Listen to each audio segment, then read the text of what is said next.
ಆಚರಣೆ ಮಾಡ್ತಾ ಇದ್ದಾರೆ. ಅದಕ್ಕೆ ಸರ್ಕಾರ ಬಿಡ್ತದ, ಸರ್ಕಾರ ಏನೇನು ಕಾನೂನಾತ್ಮಕ ಕ್ರಮ ತೆಗೆದುಕೊಳ್ತದೆ, ಏನು ಮಾಡ್ತದೆ, ಈ ಎಲ್ಲ ಪ್ರಶ್ನೆಗಳನ್ನು ನಾನು ಇಷ್ಟೇ ಹೇಳೋದಕ್ಕೆ ಬಯಸ್ತೇನೆ.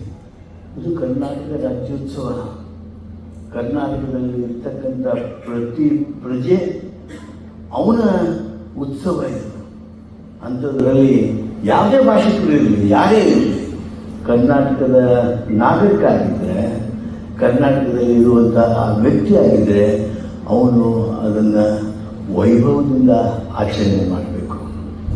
ಇದು ಈ ಭಾಷೆಯವರು ಮಾಡಬೇಕು, ಕನ್ನಡ ಭಾಷೆಯ ಉತ್ಸವ ಅಲ್ಲ, ಅದು ಕರ್ನಾಟಕ ರಾಜ್ಯೋತ್ಸವ.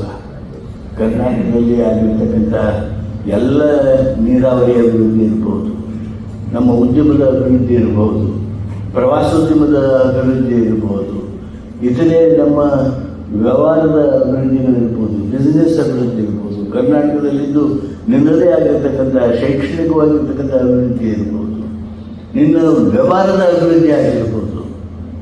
ಇವೆಲ್ಲ ಅಭಿವೃದ್ಧಿ ಎಲ್ಲಾಗಿದೆ? ಕರ್ನಾಟಕದಲ್ಲಾಗಿದೆ. ಅಂಥ ಕರ್ನಾಟಕದ ಉತ್ಸವವನ್ನು ನಾವು ಮಾಡ್ತಾ ಇದ್ದೀವಿ. ಅದರಲ್ಲಿ ಎಲ್ಲ ಭಾಷಿಕರು ಅತ್ಯಂತ ಸಂತೋಷದಿಂದ, ಅಭಿಮಾನದಿಂದ ಪಾಲ್ಗೊಳ್ಬೇಕಾಗಿರ್ತಕ್ಕಂಥದ್ದು ಪ್ರತಿಯೊಬ್ಬರ ಕರ್ತವ್ಯ ಹಾಗೆ ಅಂಥೇಳಿ ನಾನು ಈ ಸಂದರ್ಭದಲ್ಲಿ ಭಾವಿಸ್ತೀನಿ. ಹಾಗೂ ಅದನ್ನು ಎಲ್ಲರೂ ದಯಮಾಡಿ ಎಲ್ಲ ಭಾಷೆಯವರು ಈ ರಾಜ್ಯೋತ್ಸವವನ್ನು ಆಚರಣೆ ಮಾಡಬೇಕು. ಮಹಾರಾಷ್ಟ್ರದಲ್ಲಿ ಮಹಾರಾಷ್ಟ್ರ ಉತ್ಸವ ಆಗುತ್ತೆ, ನಾವು ಕನ್ನಡಿಗರೇನಾದರೂ ಅಪಸ್ವರ ತೆಗಿತೀವಿ. ತೆಲಂಗಾಣದಲ್ಲಿ ತೆಲಂಗಾಣ ಉತ್ಸವ ಆಗುತ್ತೆ, ನಾವು ಕನ್ನಡಿಗರೇನಾದರೂ ಅಪಸ್ವರ ತೆಗಿತೀವಿ. ತಮಿಳುನಾಡಿನಲ್ಲಿ ಅಪಸ್ವರ ತೆಗಿತೀವಿ. ಕೇರಳದಲ್ಲಿ ಉತ್ಸವ ಮಾಡ್ತಾರೆ, ರಾಜ್ಯೋತ್ಸವ ಉತ್ಸವವನ್ನು, ನಾವು ಅಪಸ್ವರ ತೆಗಿತೀವಿ. ಕನ್ನಡ ಜನರ ಔದಾರ್ಯ ಏನಿದೆ, ಅಥವಾ ನಾವು ಆ ರಾಜ್ಯದಲ್ಲಿ ಇದ್ದೀವಿ ಅನ್ನೋದಕ್ಕೆ ವಿಶೇಷವಾದ ಅಭಿಮಾನ ಅಭಿವ್ಯಕ್ತಗೊಳಿಸುವಂಥ ಮನೋಭಾವ, ಔದಾರ್ಯ ಏನಿದೆ, ಇದು ನಿಜವಾಗಿಯೂ ಎಲ್ಲರಲ್ಲಿಯೂ ಬರಬೇಕು. ಗಡಿ ವಿಚಾರವಾಗಿ ವ್ಯತ್ಯಾಸಗಳಿದ್ದರೆ ಅದಕ್ಕಾಗಿ ವೇದಿಕೆಗಳಿದ್ದಾವೆ. ಇದು ನಾವು ಫೆಡ್ರಲ್ ವ್ಯವಸ್ಥೆಯಲ್ಲಿದ್ದೇವೆ.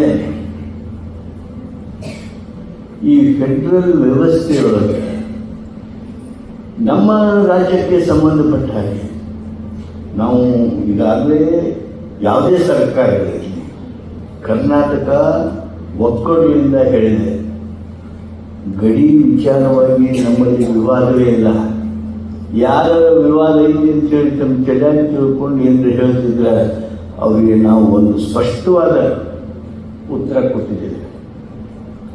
ಅದನ್ನು ಜಗದೀಶ್ ಶೆಟ್ಟರು ಕೊಟ್ಟರೆ, ನಾನು ಕೊಟ್ಟಿದ್ದೀನಿ, ಸಿದ್ದರಾಮಯ್ಯವರು ಕೊಟ್ಟಾರೆ, ಎಸ್.ಎಂ. ಕೃಷ್ಣ ಅವರು ಕೊಟ್ಟಿದ್ರು, ವೀರೇಂದ್ರ ಪಾಟೀಲರು ಕೊಟ್ಟಿದ್ರು, ಬಂಗಾರಪ್ಪನವರು ಕೊಟ್ಟಿದ್ರು, ಯಡಿಯೂರಪ್ಪನವರು ಕೊಟ್ಟಿದ್ರು.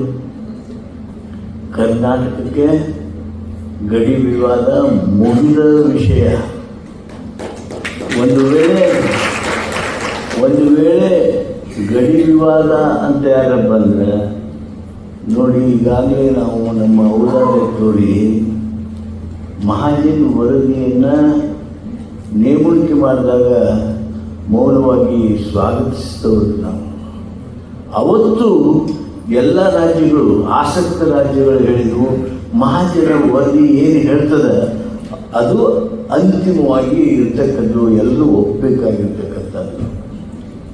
ಮಹಾಜನ ವರದಿ ಕೊಟ್ಟರು, ಅದನ್ನು ಒಪ್ಪಿಕೊಂಡ್ರು, ರಾಜ್ಯ ಸರ್ಕಾರ ಒಪ್ತು, ಕೇಂದ್ರ ಸರ್ಕಾರ ಒಪ್ತು, ಪಾರ್ಲಿಮೆಂಟ್ನಲ್ಲಿ ಅದ್ರ ಬಗ್ಗೆ ಚರ್ಚೆ ಆಗಿ ಒಪ್ಪಿಗೆ ಆಯಿತು. ಅದಾದಮೇಲೆ ಮತ್ತೇನು ವಿವಾದ ಇಲ್ಲ, ಮಹಾಜನ ವರದಿ ಒಪ್ಪಿ ಇಲ್ಲ, ಯಥಾಸ್ಥಿತಿ. ಇದು ನಮ್ಮ ರಾಜ್ಯದ ನಿಲುವು. ಈ ನಿಲುವನ್ನು ನಾವು ಬದಲಾಯಿಸಿಲ್ಲ. ಆದರೆ ಈ ನಿಲುವು, ಸ್ಪಷ್ಟವಾದ ನಿಲುವು ತೆಗೆದುಕೊಂಡು ಈಗಾಗಲೇ ರಜತ ಮಹೋತ್ಸವಗಳು, ಸುವರ್ಣ ಮಹೋತ್ಸವಗಳು ಸಮೀಪ ಬಂದಿರುವಂಥ ಈ ಸಂದರ್ಭದೊಳಗೆ ಮತ್ತೆ ಈ ವಿವಾದವನ್ನು ಸಣ್ಣ ರಾಜಕಾರಣಕ್ಕಾಗಿ ಯಾರಾದರೂ ತೆಗೆದಿದ್ರೆ ಅವರಿಗೆ ಸದ್ಬುದ್ಧಿ ಬರಲಿ ಹಾಗೆ ಅಂತೇಳಿ ನಾನು ಈ ಸಂದರ್ಭದೊಳಗೆ ಅಪೇಕ್ಷೆ ಮಾಡ್ತೇನೆ. ಒಂದು ವೇಳೆ ಒಂದು ಮಾತು ನಾನು